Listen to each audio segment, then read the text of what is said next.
Bom, a nossa convidada hoje do Sempre um Papo é escritora, a gente conhece ela da televisão, dos roteiros, ela está por trás de grandes sucessos da televisão, como Os Normais, agora sob a pele de Jorge Horácio, no Minha Nada Mole Vida, também Os Aspones, mas a gente também conhece ela como escritora. Ela já tem 7 livros publicados e hoje está aqui conosco no Sempre um Papo para lançar Dores do Amor Romântico pela Ediouro. Nós vamos conhecer hoje uma outra Fernanda Young, muito diferente daquela que as pessoas conhecem na televisão. Então, queria convidar Fernanda Young, por favor.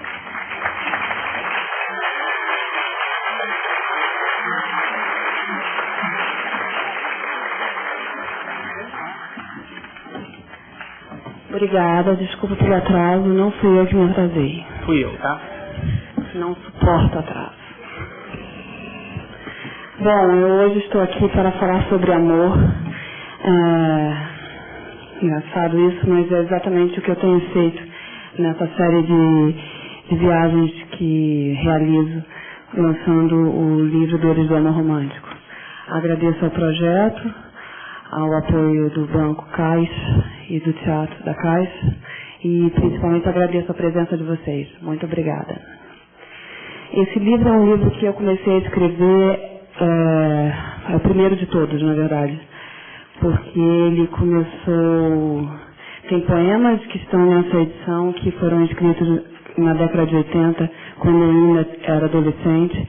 A poesia foi minha primeira expressão literária, foi a primeira estrutura, foi onde eu iniciei o caminho literário em que mais tarde deu-se no que eu mais gosto de fazer na vida, que é escrever romances.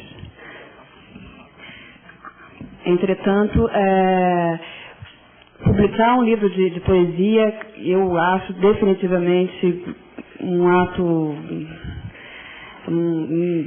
quase que de militante, me emociona de tal forma como nunca me emocionou nem mesmo o meu primeiro romance, que eu publiquei aos 26 anos de idade e esse ano faz 10 anos de editado. Foi muito surpreendente na época, mas não teve o sentimento de realização e sonho e a quantidade de ruptura e de coragem que é publicar um livro de poesia. Poesia é um mercado totalmente pouco provável, nós não sabemos nem exatamente se existe esse mercado. São poucos os livros editados por editoras, grandes editoras de poesia. A maioria dos livros que são feitos em poesia são livros que o próprio autor acaba publicando. Consegui fazer isso. 10 anos do meu primeiro romance, 10 anos do meu primeiro livro publicado, significa uma boa e grande jornada literária. São 6 romances até chegar à coragem e o apoio de uma editora a ponto de fazer esse livro, que tem poemas que mais ou menos escritos durante praticamente 20 anos. Por que eu fiz isso diante de todas as dificuldades que se imagina de lançar livros, divulgá-los, as críticas quase sempre muito pouco favoráveis no que se refere ao meu trabalho literário, porque justamente eu tenho um público que é leal, honesto, corajoso e que não tem preconceito pela minha palavra e por quem eu sou a priori. Então, devido ao fato de ter essa popularidade literária, e não só como se imagina através da televisão, eu consegui fazer uma edição que eu classifico como um grande prêmio pelo tempo que eu me dedico à literatura, porque não são somente 10 anos, são vários anos em que todos diziam que não haveria como eu publicar meus livros e que jamais eu conseguiria viver de literatura e que isso não existe, que isso é uma besteira. Menina, o que você está fazendo aí o dia inteiro sem fazer nada lendo? Eu acho que eu sou um sonho brasileiro. Então eu insisto em dizer que este é um sonho e isso me deixa muito orgulhosa, é um prêmio. 20 anos de poesia não significa necessariamente que eu seja uma boa poeta, estou logo anunciando.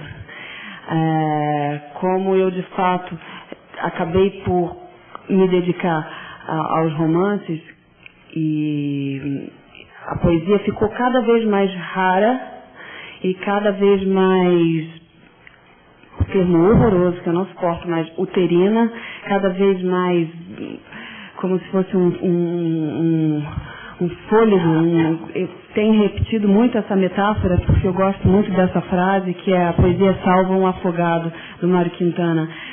A poesia salva um afogado quando o poeta escreve um verso e quando alguém lê um verso e se identifica.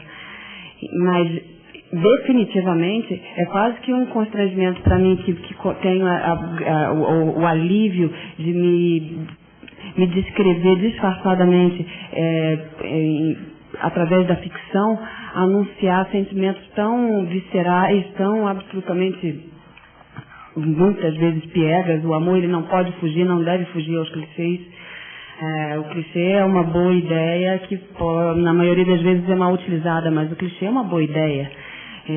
Falar sobre o amor é uma ideia que é inesgotável e as tentativas são inúmeras e isso provavelmente será eterno. Então eu fico comovida e me sinto quase que ridícula, porque, é claro, o amor tem esses ataques, esses achaques do ridículo. Eis que de súbito publicar um livro de poesia. Porque imagina, já é tão difícil conseguir fazer concretizar uma carreira, levando em consideração todas as controvérsias naturais pelo fato de eu fazer televisão, enfim, e todas as dificuldades que é você criar um público, mesmo que a mídia especializada seja tão contrária à minha existência e ao meu valor literário, e esse público ser tão leal e verdadeiro, a ponto do meu primeiro livro ter 7 edições e estar sendo relançado esse ano, 10 anos depois. Então, para que provocar um pouco mais? Mas justamente por causa disso, justamente porque a gente tem que puxar um pouco mais o elástico, sempre um pouco mais o elástico. A coragem é o tanto que você se permite andar em direção ao horizonte quando você entra dentro do mar. Tem gente que fica nadando na soca, na areinha, enchendo o biquíni de areia, e tem gente que vai e sabe pular as ondas, enfim, e dar grandes braçadas. Então, até o quanto você se permite a correr mais um risco. As pessoas tendem a crer que requer coragem. É quase que uma burrice, não é exatamente coragem. Mas antes de qualquer coisa, é muito, muito, muito projeto, muito foco, muita determinação e muitos ideais levados em consideração. Então, definitivamente, quando eu digo que os meus poemas de amor não são as coisas provavelmente mais lindas e mais bem estruturadas, mais estudadas, é porque realmente nenhum desses poemas foram escritos e reescritos mais do que o suficiente para que repetições de palavras não doessem aos ouvidos, ou pontuação, enfim, ortograficamente todos os concertos necessários, gramaticalmente sim, mas são poemas escritos com a necessidade de salvar-me do afogamento. E eu espero, sinceramente, e tenho experimentado esse prazer, que eles consigam fazer esse mesmo serviço que fez para mim, para o leitor. Porque quando você se identifica com uma obra, você se sente aliviado. E o amor, então, que nos faz tão frágeis, eis que de súbito nos tornamos tão miseráveis diante da dor amorosa, quando a gente escuta uma música, quando a gente lê um poema, quando a gente assiste um filme, em que um personagem ou um verso, ou enfim, algo é descrito em que você fala: nossa, mas eu sei exatamente o que é isso, essa é a minha música, esse é o meu poema. Você imediatamente se sente aliviado. E a arte tem esse poder, e é a respeito disso que eu me alimento. É a única coisa que eu penso enquanto eu escrevo um livro. Não os poemas, porque os poemas realmente, como eu bem afirmo, são o último respiro. É a última... Sabe? É quando você já está no fundo do poço e você dá aquela respirada e se salva.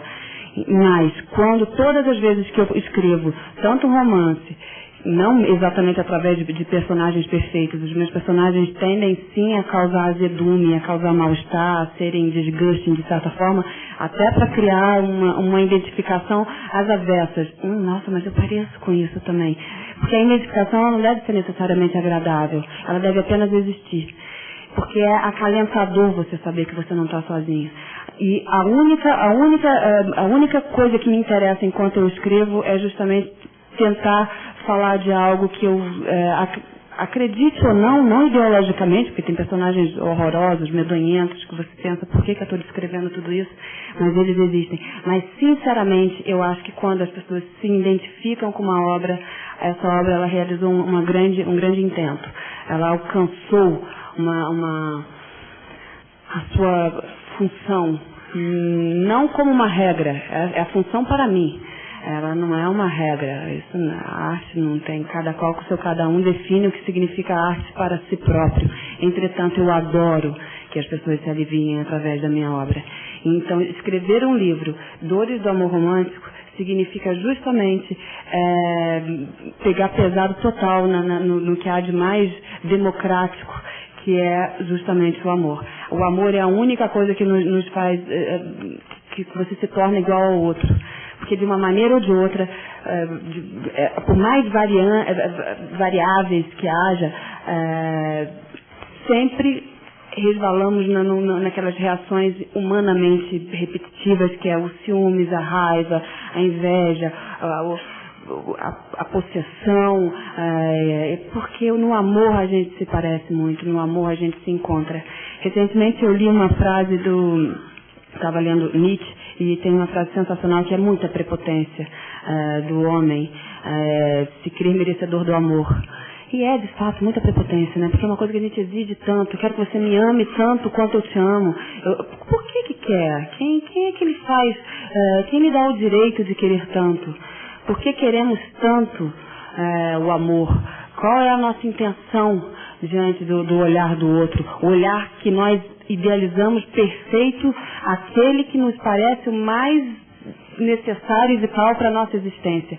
Que é sempre um olhar elogioso, que é sempre um olhar que enalteça aquelas qualidades adormecidas que nós temos e que lá pelas tantas, infelizmente, nossos pais não nos disseram na hora exata.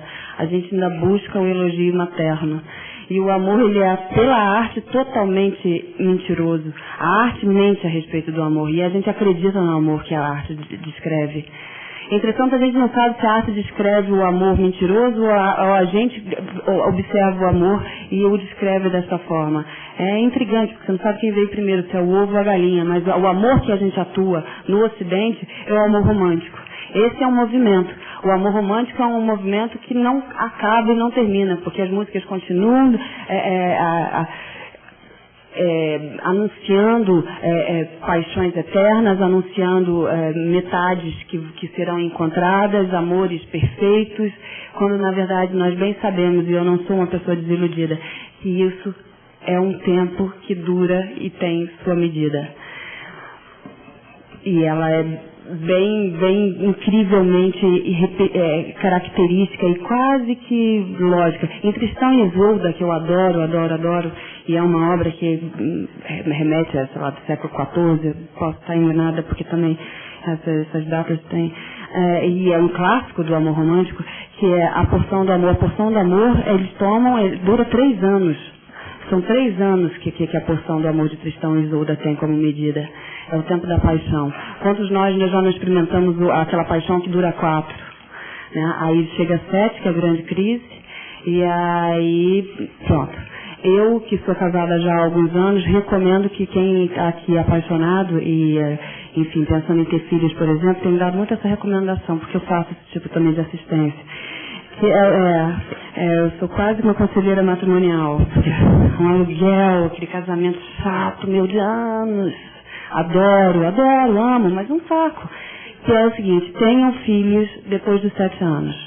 Porque aí você já passou pela crise, porque filho destrói casamento. Então, 7 anos, o casamento já está destruído, vocês engravidem. É uma delícia esse pensamento, né? Alexandre odeia isso. Eu recentemente falei isso num programa e aí ele falou que horror, que grosseria. Mas é verdade, gente. O que a gente pode fazer? Eu acho que a honestidade diante do amor não é deixar de acreditar.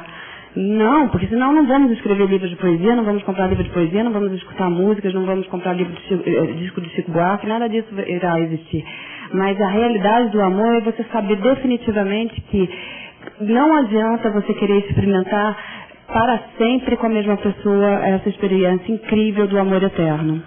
Ou seja, recapitulando, você vive a experiência do amor eterno, que dura 4 anos, 3 anos da porção, 1 ano, 6 meses do início, 6 meses do final dessa temporada Tristão e Isolda, e isso você acredita fundamentalmente através do seu organismo, das suas moléculas. As suas moléculas gritam essa verdade.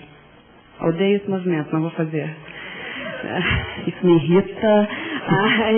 Mas as moléculas estão lá gritando, o seu corpo inteiro grita, essa é a minha metade, essa é a minha metade. Enfim, encontrei a metade. Aí acaba isso, a pessoa faz o quê? A pessoa desacredita nesse amor ou ela leva adiante recapitulando as suas noções de amor? Eu acredito que levar adiante é um grande acontecimento. Você descobre outras versões que não essas do amor romântico. E isso pode ser extremamente excitante, de várias ordens, várias interpretações do que significa, inclusive, viver situações excitantes. Então você redescobre a hipótese do amor eterno através de outras versões. A maioria das pessoas que eu vejo, os meus amigos, as minhas amigas, principalmente as amigas, elas acabam querendo terminar justamente na temporada da queda da excitação, dessa primeira leva de amor eterno. Aí o que faz quer viver de novo isso com outra pessoa, porque eu tenho direito de viver novas emoções. Escuto muito isso, porque eu quero viver novas emoções de novo. Sim, vai viver e vai acabar, vai viver e vai acabar, vai viver e vai acabar. Então por que você não estende a noção de amor eterno com aquela pessoa que já está do seu lado? Eu tenho acreditado nisso, tenho tentado atuar nessa verdade porque acredito em parceria. E o melhor do amor é você não precisar se proteger da pessoa que você está ao lado. Agora, é claro que é sensacional aquela coisa toda, né, inicial. Uma maravilha. Quem viveu, viveu. Quem não viveu, não viveu e tem que viver.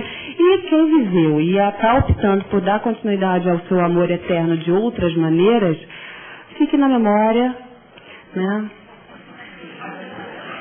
É triste pra cacete. Hoje eu dei uma entrevista e a pessoa, eu estou praticamente desiludida. Mas não é porque dói. Você chega com 36 anos de idade, ninguém te avisou nada. Ninguém te disse que a vida adulta seria pior do que a adolescência. Ninguém diz pra gente, né? A infância eu achei uma desgraça. Tive horror de ser criança. Eu não estou falando sobre isso, né, amor? Mas eu tenho horror. Minha infância foi uma merda. Aí vou pra adolescência, uma desgraça total. Aí penso, não, vou ficar adulta. Dei tudo de mim, corri atrás, batalhei, consegui meu... Sabe? Pô, tô legal, tô forte, tô firme. A vida adulta é pior 1000 vezes do que a infância e do que a adolescência. E ela começa aos 28 anos de idade. Então, assim, é incrível, porque ninguém avisou pra gente. A gente tem ideia, porque a arte faz essa gracinha com a gente. A gente tem algumas alegorias que representam o que será a nossa vida. E muito poucas delas são realistas. A gente acaba que a gente não consegue ser interpretado de maneira honesta, porque as pessoas têm, sei lá, ou se enganam, ninguém conta. Ninguém conta a verdade. É muito doido isso. Eu estou aqui lançando um livro de poesia, acredito imensamente no amor, a paixão, sofro ainda hoje por todas as minhas dores amorosas. Repito, a qualquer música, quando Betânia canta, imediatamente tem um revival de todos os namoros, todos os fracassos, todas as vezes que eu tomei porres e achei que ia me matar. Porque o amor tem desses encantos que você não esquece, mas a verdade é, quando você vira adulto, você vê que a sessão da tarde, você não tem mais tempo para assistir. Isso é uma metáfora. Eu vou ler alguns poemas. Desculpa, mas eu acredito muito no amor mesmo. Eu queria apenas mesmo, que nós entendêssemos, principalmente as pessoas mais jovens, que o tempo é o agora, não há daqui a pouco. Daqui a pouco não existe. Engraçado, né? É só você abrir e fechar os olhos que você pode ter a noção do que pode não ser. E aí, enfim, as perspectivas são tantas, as ilusões são tantas, e perdê-las é muito interessante. Eu adorei perder minhas ilusões. Eu talvez seja grata, talvez não, com certeza, sou grata à literatura de forma feroz e histérica. E, enfim, justamente porque foi através da literatura que eu soube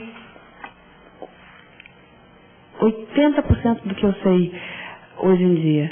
E os 20% que eu vivi foram verdadeiras dores de quem teve que encarar a verdade que ninguém contou, o que eu acho uma grande grosseria. A verdade é uma coisa muito importante. Mesmo que ela seja móvel, mesmo que ela não seja um movimento, uma crença absoluta. Quem te jogar na cara uma verdade sendo dita como absoluta é um grosseiro. Ou seja, estou aqui jogando todas essas noções de verdade porque eu acredito nelas agora. E o que eu mais acredito atualmente, definitivamente, agora é a hora. Entendeu? Mas a gente vive com uma noção de uma perspectiva de um futuro e de uma vida, e vamos casar, e vamos ter filhos, e não rola. Não rola, não vai rolar. Não vai rolar se você... Qualquer coisa que a gente anseia está sujeita à decepção. Qualquer coisa. Esse é um poema que vem bonitinho nessa livretinha, que é Votos de Submissão. Eu gosto muito de ler poemas e acho isso um privilégio para vocês, porque esse é um ato muito íntimo. Muito íntimo. Quando eu lanço os meus outros romances e todos os lançamentos que eu faço com bate-papo, eu não leio trechos dos romances. Ou seja, a poesia, eu tenho feito isso e eu acho muito íntimo, porque você percebe qual é a medida que o autor tem e a musicalidade, já que a nossa língua é tão musical. A língua portuguesa, ela é uma música. Então é interessante, eu acho que é realmente um privilégio. Votos de submissão. Caso você queira, posso passar seu terno, aquele que você não usa por estar amarrotado. Costura suas meias para o longo inverno, use capa de chuva, não quero ter você molhado. Se de noite fizer aquele tão esperado frio, poderei cobrir-lhe com meu corpo inteiro. E verás como a minha pele de algodão macio, agora quente, será fresca quando for janeiro. Nos meses de outono eu varro a sua varanda, para deitarmos debaixo de todos os planetas. O meu cheiro se acolherá com toques de lavanda. Em mim há outras mulheres e algumas ninfetas. Depois plantarei para ti margaridas da primavera, e aí no meu corpo somente você e leves vestidos, para serem tirados pelo seu total desejo de quimera. Os meus desejos irei ver nos seus olhos refletidos. Mas quando for a hora de me calar e ir embora, sei que sofrendo deixarei você longe de mim. Não me envergonharia de pedir ao seu amor esmola, mas não quero que meu verão resseque o seu jardim. Nem vou deixar, mesmo querendo, nenhuma fotografia. Só o frio, os planetas, as ninfetas e toda a minha poesia. Obrigada. Poesia, né? É curioso isso, né? Eu acho muito curioso da minha parte escrever. Vamos mais? Vamos. Bom, a partir de agora, quem quiser fazer pergunta, temos 2 microfones nas laterais. Vamos transformar isso. Eu vou ler alguns poucos e vocês podem me interromper entre um e outro. Você sabe que a regra aqui quem faz sou eu, né? Mas isso é sempre na sua vida, né? Exatamente. Esse é o terceiro evento que a gente faz. Ela quebrou todos os protocolos. Pois é. Quando ele começa a dizer que não tem tempo, mas na revolta eu sou capaz de ficar horas falando. Fiquem, gente. Fica mais um pouco. Você, quem quer ficar comigo mais um pouco? Não posso ser Nós chegamos atrasados em vários lugares. Pelo amor de Deus, é difícil vir pra cá. Eu não gosto de viajar, eu não saio de casa. Eu moro no bairro, eu faço tudo no mesmo bairro. Em compensação... É tudo uma maçã. Eu pareço ser uma pessoa borbulhante que está numa vida incrível nos salões VIPs dos lugares. Não tem, não gosto. Não suporto, não frequento camarotes. Bom, durmo cedo. Um bom poema não pode ser escrito em lençóis tão sujos. O verso está preso entre as minhas pernas, um aborto pendurado pelos testículos, um pênis de borracha mole desempapado. Algo que não deveria ser descrito, mas se não me mato, raspo a cabeça, me tatuo, bebo tudo, fumo 1000 cigarros. É por isso que preciso do verbo, da palavra impressa, para rasgar o véu que deixa o mundo turvo. Perdoar aqueles que, acredito, me feriram. Aqueles que, acredito, não vieram. Aqueles outros, os piores, que, me lembro, nem me viram. Para ser, meu Deus, justificável. Essa dor na gengiva, meu bruxismo. A disritmia, a dislexia, a asma, a dermatite e a rinite. A minha raiva. Caso consiga um bom poema, talvez eu não me acabe num desses domingos escrotos, quando os locutores de futebol tiram-me do sério, do tempo dessa cidade, de ser já grande, voltando para lá tão pequenininha, com o mesmo ódio de ser assim, Fernanda, má, feia, egoísta, ladra, invejosa, definitivamente desnecessária, então melhor morta. Que venha esse poema, por favor. Nem é preciso mais que seja bom, já não é. Pode ser regular, uma transfusão de sangue, uma dentadura, uma peruca, um poema regular travesti, um poema merda, mímico, ridículo, poema tatuagem de chiclete, poema político brasileiro. Mas venha disfarçar meu mal-estar fazendo-me lady, sophisticated lady. Escretar esse poema será o alívio de todos os deboches e desprezos que sofri em minha vida. Por um tempo. Até de novo acumular resíduos, mágoas disfarçadas, medos do abandono que aconteceu e ainda assombra. Aí, de novo, poema genérico, poema plágio de mim mesma, poema whisky falsificado. E de vez em quando um verso perfeito para alguém que nem se importa.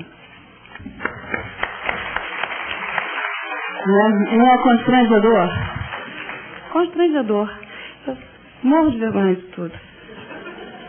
Porque em literatura e em ficção você tem essa capacidade incrível e verdadeira, porque afinal de contas eu sou uma escritora de ficção, de disfarçar. Você disfarça. Agora, realmente... Qual o problema daquela moça? Ela não sabe perigo, ela tá correndo, gente. Eu posso pegar meu sapato e tacar mais bonito longe da cabeça dela. Ela tá tomando segredo. Ela é da cápsula do teatro?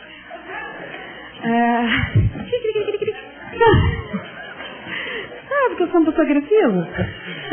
Não vai fazer um barraco aqui, tá? Odeio essa forma de barraqueira. Mas, bom, continuo lendo, o que vocês acham? Eu selecionei 5 poemas, então podemos... Vamos intercalar? Vamos, a partir de agora, as perguntas estão abertas.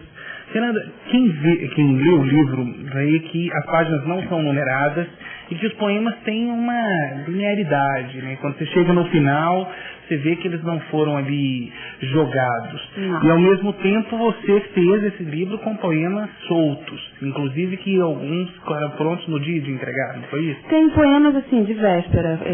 Tem poemas que são, como eu disse, que a maioria deles, alguns deles, da década de 80 até um mês antes de ficar pronto o livro. E o difícil foi realmente chegar a essa edição, e ela, para mim, é primorosa, é um bebê perfeito, porque as páginas, elas foram utilizadas só as páginas ímpares, que é fundamental para a gente conseguir ler um livro de poesia bem, que ele fica poema aqui, e aí não precisa de página, porque eles são descritos de forma que você percebe quando que termina um, quando termina outro. Você pode não ler de forma escorreita, entretanto tem um personagem, ainda tem um personagem, que é um personagem que conduz essa história. O último poema é um poema que fecha essa história dessa mulher, quer dizer, dessa mulher de ser apaixonado, de ser dolorido, que pode ser tanto mulher quanto homem, realmente eu acho isso diminuto ficar apegado a esses detalhes, mas que tem uma fechada, tem uma reviravolta, digamos. Então, não foi feito, eu dou poucas datas, apesar da maioria dos poemas eu saber quais são as datas, são poucas datas que eu ofereço para não facilitar o leitor. Ficar, aqui é de 87, esse aqui é de 92, isso aqui ela já estava casada, deve ser para um amante, né? Porque vocês são tão maliciosos. E aí, nossa, olha só, aqui ela é lésbica. Aí, coisa pequena. E aí ele vai numa sequência, há uma história, e que não é nada obrigatório que você leia de cabo a rabo, mas que há um ser que no final termina, eu vou ler o último poema, só para estragar o segredo, justamente que termina, e aí você percebe que esse ser apaixonado meio que se recupera, fica meio rancoroso, meio vingativo, mas a vingança é boa. Não a vingança que você quer destruir o outro, que você destrói o outro, mas a vingança que você fala, tô ótima. Quando você se sente bem depois de tanto sofrer. Então tem essa virada. Eu gosto disso. Como roteirista, eu gosto de viradas, de grandes viradas. Então tem uma virada qualquer aqui. Quando um amor termina, tenho vontade de desenterrar todos os outros, os já terminados 1000 anos atrás. Fico com saudade daquele boboca que achava-se poeta. Todos se achavam poetas ou poetas. Tem essa mania, compulsão por repetição. São todos tão parecidos, são todos eu com pau, mas piorados. Quando o amor termina, quero recolher a beleza que ofereci como uma espécie de soro, radicais livres sugados num canudo. O amor me faz uma bondosa enfermeira. Quando termina, peço a conta da clínica geriátrica e vou visitar os mortos, aqueles amores antigos no cemitério. Mas a boa assistente já secou a sua paciência, e todas as rosas que não recebeu, e mesmo as que recebeu, também estão secas. Aí eu fico com uma imensa vontade de mijar. É bom, né? Quando você, enfim, acaba aquele sofrimento todo e você fala, ai, nada. Coisa que eu sinto agora de vontade de amanhã pra você. Sabe que acaba, né? Passa. E aí, aqui não tem adolescentes, mas eu tenho um público adolescente incrivelmente fiel. E aí eu às vezes falo para as pessoas, meninos muito jovens, que falam, gente, vocês só vão morrer de amor se vocês sucumbirem ao susto da primeira dor amorosa. Depois você sabe que você não morre mais. Aí dá vontade de fazer xixi. E a poesia, no seu caso, é uma forma de desabafo? Ótimo, ele que vai ficar me perguntando.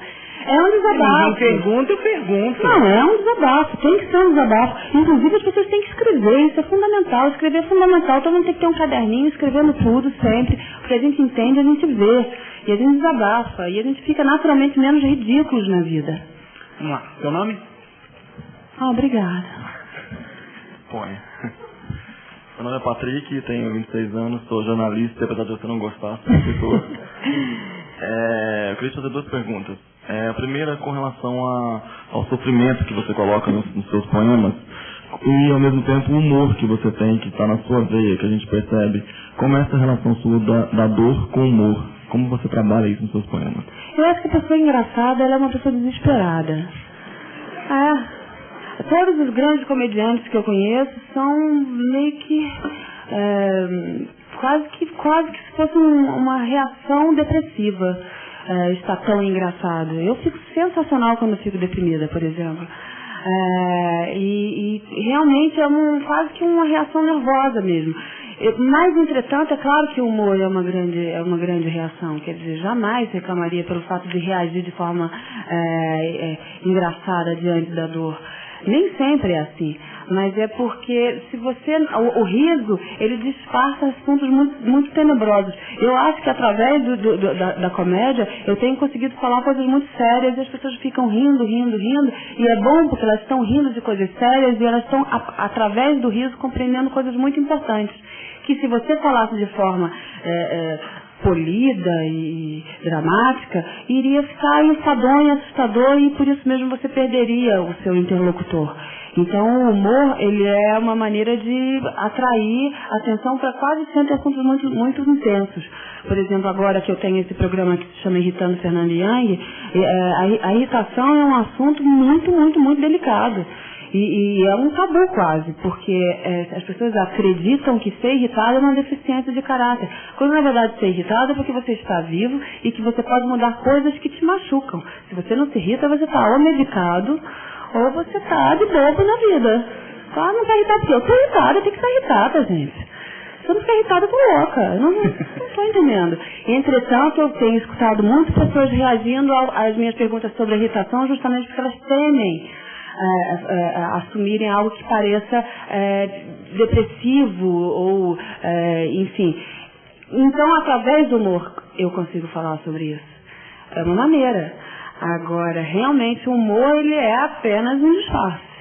Então, não tem como. Eu não gostaria de, mesmo nos meus romances, os mais intensos, como é o Aritmética, meu último romance, é um livro intenso. Mas ele tem partes realmente que você gargalha. Isso é fundamental para dar uma medida de alívio diante de tanta verdade essa verdade que não é absoluta, mas que você pode realizar. Quanto que a gente aguenta de consciência? É difícil trazer a consciência de certas questões. Mas o humor faz com que isso se torne mais leve. Certo. Você está aqui para lançar o seu livro, falar um pouco do seu trabalho como escritora, como poeta, mas eu queria falar um pouco sobre a Fernanda Young, roteirista. Eu queria saber como você começou nessa área de roteiros e qual é a sua maior pretensão nessa área. Eu comecei muito cedo, acho. Eu comecei na televisão antes de conseguir publicar o meu primeiro romance. Eu comecei em 94, ou antes até, mas assim, em 94 eu fiz um trabalho que eu considero marcante, que é o Comédia da Vida Privada, e depois eu lancei meu livro em 96. Mas eu já fazia televisão já desde menina, atuando, por incrível que pareça. E justamente porque era um meio de trabalho que eu precisei, comecei a trabalhar muito cedo, então era uma necessidade e acabou que foram convites, então acabei indo para a Globo através de teste para fazer uma oficina da Globo com 16 anos de idade. Entrei na Globo muito cedo e tive idas e vindas de todas as formas, fazendo vários tipos de coisas, até conseguir entrar para um grupo de escritores, de roteiristas. Eu gosto muito de escrever para a televisão, tenho muito envolvimento com a televisão. Acho que a televisão ela traz muitos problemas na minha vida, porque tem uma reação de preconceito muito grande diante do fato de você fazer televisão. Da Globo e não sei o que, é engraçado que assim, é mais fácil a gente acreditar em bicho-papão do que encarar a realidade, né? E de fato é um emprego e eu gosto muito porque eu consigo fazer coisas que eu acredito. Nunca fiz nada que eu não acreditasse em roteiro. Eu tive essa sorte. Poderia até fazer, inclusive, caso precise pagar as minhas contas. Não quero roubar, como faz a maioria da barbárie nacional. Mas não quero e não vou. A máxima, mudando assim, totalmente assim, como é que é? A situação faz o ladrão? Não tem isso? A oportunidade faz o ladrão. Acho isso uma grosseria. Não pode. Isso é uma vergonha. Não pode fazer igual. A oportunidade não pode fazer o ladrão. Não é a oportunidade que faz o ladrão. Faz o ladrão é pouca vergonha na cara, uma pátria que não se responsabiliza e má criação dentro de casa. Isso é que faz o ladrão. Mas, enfim, de qualquer forma, o que eu acho é que poderia trabalhar e fazer coisas que não acreditasse, mas todas que eu fiz em roteiro eu acredito. E minha grande vontade em televisão é fazer uma minissérie da adaptação do meu último romance, que eu acho que ficaria muito, eu acredito que é um romance que daria uma boa... A Maria Adelaide Amaral, que é uma grande amiga minha, leu o romance, concorda comigo, mas aí é uma coisa, é uma estrutura que eu tenho que estudar ainda, e são oportunidades que eu devo tentar conquistar ainda, quer dizer, mas eu não tenho pressa, não. Eu sou determinada. Fernanda, agora há pouco você falou em parceria no amor. Obrigada. E aí, ele tocando na questão dos roteiros, você acabou encontrando um grande parceiro no amor e no trabalho com o Alexandre Machado. Né? Não, como é que é essa produção?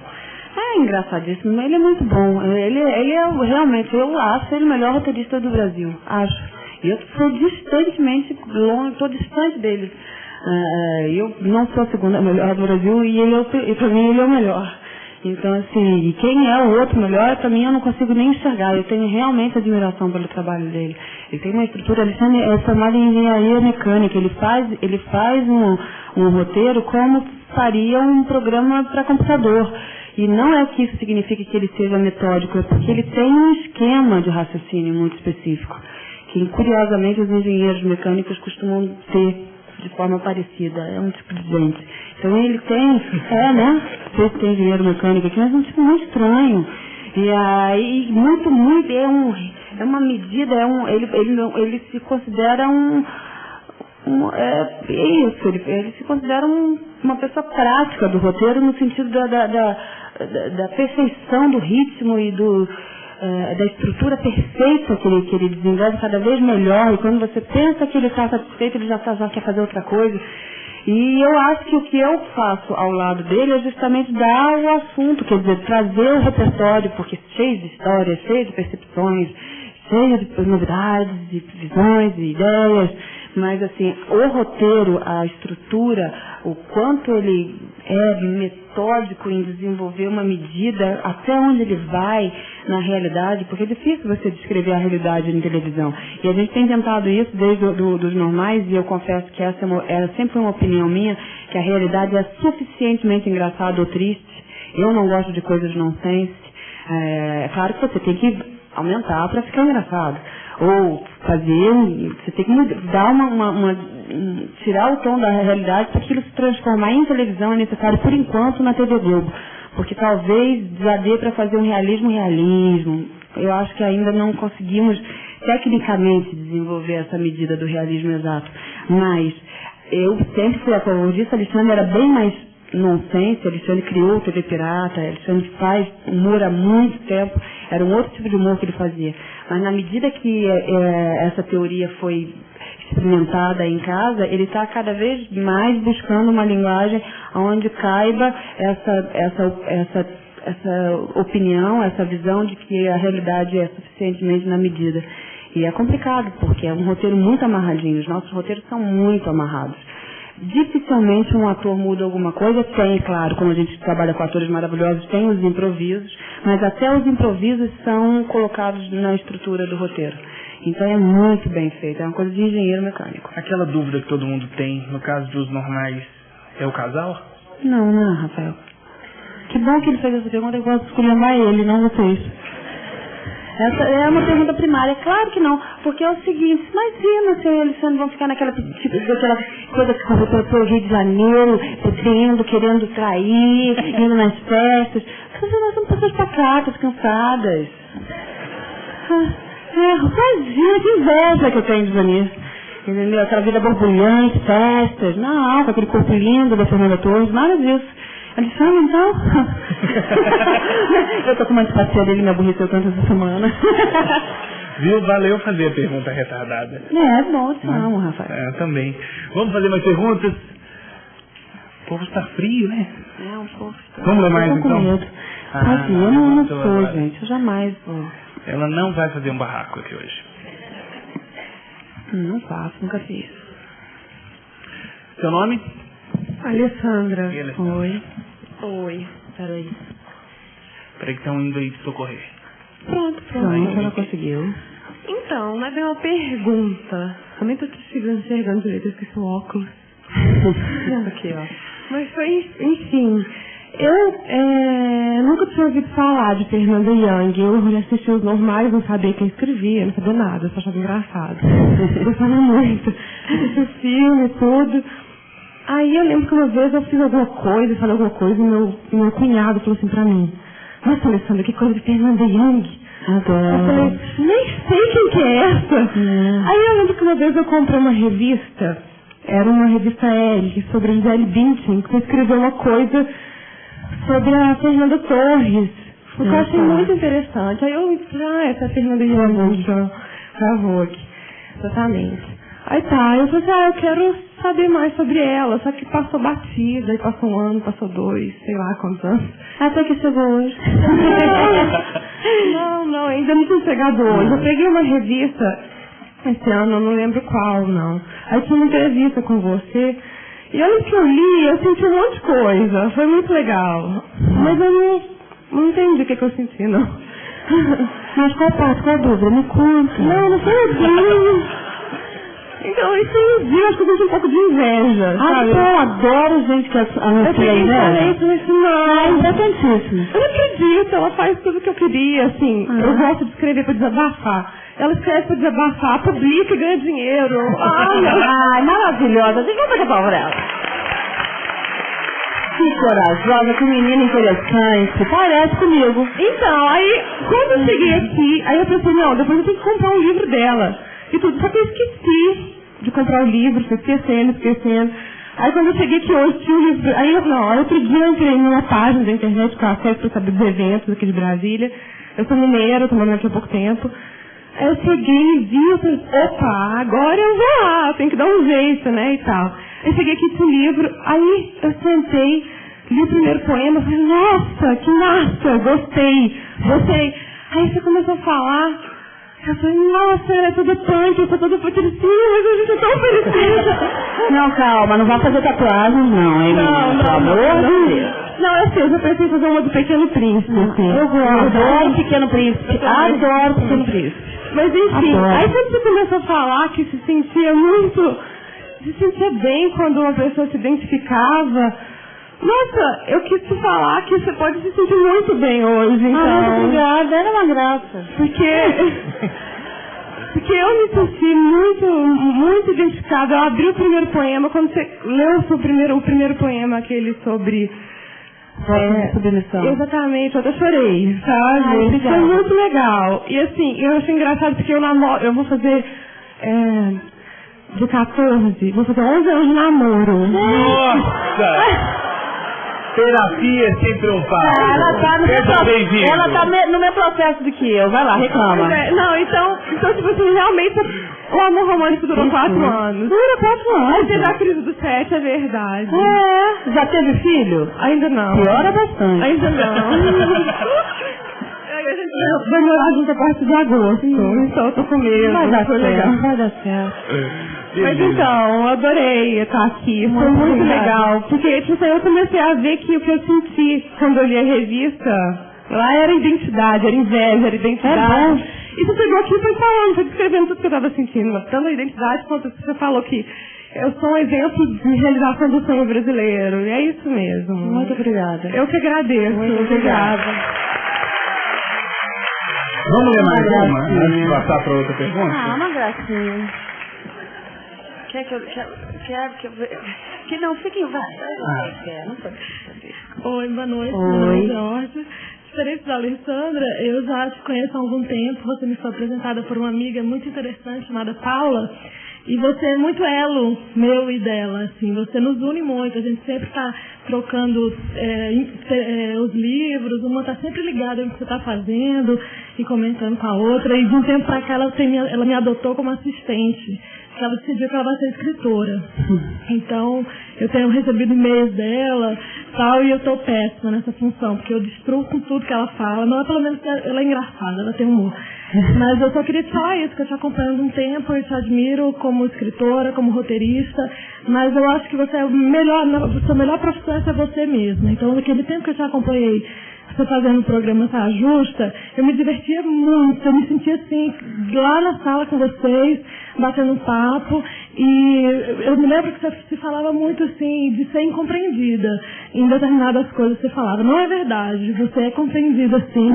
E eu queria que você falasse um pouco desse tempo, do programa, como é que era. Eu sentia muita verdade na relação entre vocês. Era muito bom. Eu me lembro de uma vez no final do ano que vocês fizeram um amigo secreto, né, de dar presentes especiais feitos por vocês ou alguma coisa que identificasse. E eu me emocionei muito, assim como a Mônica se emocionou quando você deu os escritos do seu livro para ela ler, que ela tinha curiosidade de saber como é que era esse processo de formação. Então eu queria que você comentasse um pouco dessa época. Foi uma época muito emocionante, porque eu não tinha a menor noção de que ia fazer tanto sucesso a Saia Justa. Então foi surpreendente, porque para mim, assim, eu fui porque eu queria conhecer Rita Lee. E eu achava, bom, ninguém vai ver esse programa, vai ver minha irmã, eu vou conhecer Rita Lee. E Rita Lee foi com essa mesma intenção, tenho muito orgulho de dizer que ela queria me conhecer. Ela já tinha lido os meus livros, e ambas somos pessoas muito recolhidas, então não nos conhecíamos, e foi uma alegria total.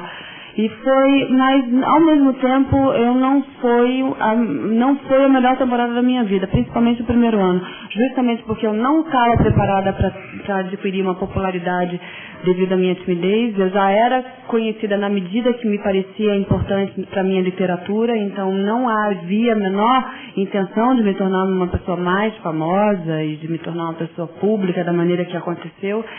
E eu não consegui lidar, a princípio, muito bem com tudo isso. Ao mesmo tempo, fui muito criticada, e doeu muito escutar certas coisas, porque na época eu não sabia ainda lidar com a virulência que a gente pode causar por vários motivos, por motivos que me fugiram ao controle, por erros cometidos, coisas ditas que eu não concordasse, mas porque eu poderia ter considerado... Não, poderia ter considerado nada, não. Não me arrependo de nada. Mas, de qualquer forma, foi uma época muito difícil. Eu sofri muito. No ano de 2003, eu estava muito doente até. Eu fiz 2003 Saia Justa altamente, é incrível, porque eu sentava lá, o que era feito era real, mas sair de lá era uma vida assustada e foi muito complicado a minha presença ali. Eu quis durante muitas vezes sair. E não saía justamente porque fazia muito sucesso, porque era um envolvimento afetivo muito grande com elas. Nós vivemos aquela amizade, ela era real. Ela era absolutamente real. Nós não tínhamos menor... Eu digo por mim, eu acho que eu posso dizer até pela Marisa e pela Rita.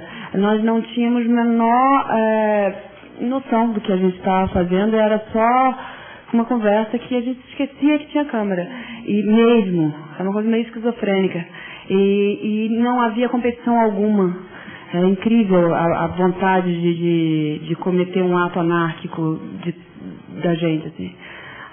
Então, foi uma ótima época, mas eu não faria nada daquela medida novamente. Ficar 1 hora dando opiniões de forma, é tudo tão radical, as pessoas ficam com uma raiva de você, que é uma coisa tão louca, e eu realmente não estou disponível a ser objeto de raiva, por mais que não me atinja, porque as pessoas não me conhecem, é desagradável você lidar com os olhares, não preciso disso. Agora que eu estou fazendo Irritando Fernando Young, inclusive, assim que eu saí do GNT, o tempo inteiro eles me propuseram que eu poderia voltar ao momento que eu quisesse a fazer outro programa, e somente agora eu voltei porque eu fiz um programa que foi apresentado, que eles gostaram, é feito da maneira exata em que eu acredito, com uma equipe que nós trabalhamos em total harmonia, e também porque são temporadas. Eu vou terminando a primeira temporada, vou fazer uma outra temporada no final do ano, e aí provavelmente vou parar de novo, porque não tenho resistência, não tenho saúde para ficar exposta tanto tempo, a tantos desentendimentos, a tantas incompreensões. Você um dia diz uma coisa que pode entrar de uma medida totalmente... É delicado. Foi ótimo, foi uma experiência que não é impagável o que eu aprendi. A minha relação com elas era adorável e ainda é. São pessoas que eu tenho muito carinho mesmo. Assim. A Rita Lee, eu amo a Rita. Amo profundamente. E aí, mas realmente a minha tolerância de estar fazendo televisão fisicamente, ela é muito pequena. Eu não tenho muita resistência. Não vale o preço. Obrigada. Vamos ler mais? Vamos. Agora, a respeito da querida, eu adorei você assumir sua inveja, porque é o seguinte, eu não suporto gente que não sente inveja. Não sinto inveja não. Que isso que você me trouxe? Porque, inclusive, pior ainda, você pode até estar acreditando nisso, mas é mentira. Porque nós temos um mal terrível, que é a inveja por nós mesmos. E essa é a mais corrosiva das invejas. E se você não detecta a inveja pelo outro, e você não realiza o sentimento da inveja, que ele não é negativo, inclusive, não é negativo. Quem é que diz que a inveja é um sentimento negativo? É negativa a negação da inveja. Aí você acaba começando a se auto-sabotar, que é o pior dos invejosos, que é a pessoa que se auto-sabota. Tem inveja de si próprio. Toda vez que você fica bem, você faz alguma coisa para se destruir. É bem característico. Eu fiz isso muitas vezes comigo. Tô ótima, não vou fazer. Aí acabo fazendo uma coisa para dar aquela fudida no meu bem-estar. É o auto-sabotador de recursos. Eu pus esse nomezinho. Por favor. Você pretende escrever novela? Se não, por quê? Olha, já quis muito, já fiz toda a novela na minha cabeça, ia ter um colunista social, agora estou eu com o Jorge Horácio, que é um colunista social incrível, né, esses fenômenos nacionais. Assim, eu acho que isso só tem no Brasil, eu tenho essa tendência a acreditar que certas coisas só acontecem no Brasil. Tipo aquelas pessoas que estão nas festas dizendo que a festa está ótima e a festa não está. Não pode, gente. Ah, desonestidade, isso não pode acontecer. Estamos aqui com essa festa ótima, não tá bom. E aí, mas eu queria fazer uma novela justamente sobre essa coisa desse controle que os colunistas sociais têm das informações aparentemente fúteis, mas que movimentam o mundo dos incríveis. Mas aí depois eu fiquei pensando, pra quê? Eu com tanto romance pra ler ainda, nem pra escrever não, todo Balzac que eu ainda não li, para perder meu tempo, depois ficar preocupada com Ibope. Aí comecei a desistir. Pessoal, muito obrigado. Até o próximo Sempre um Papo. Muito obrigada por vocês terem vindo.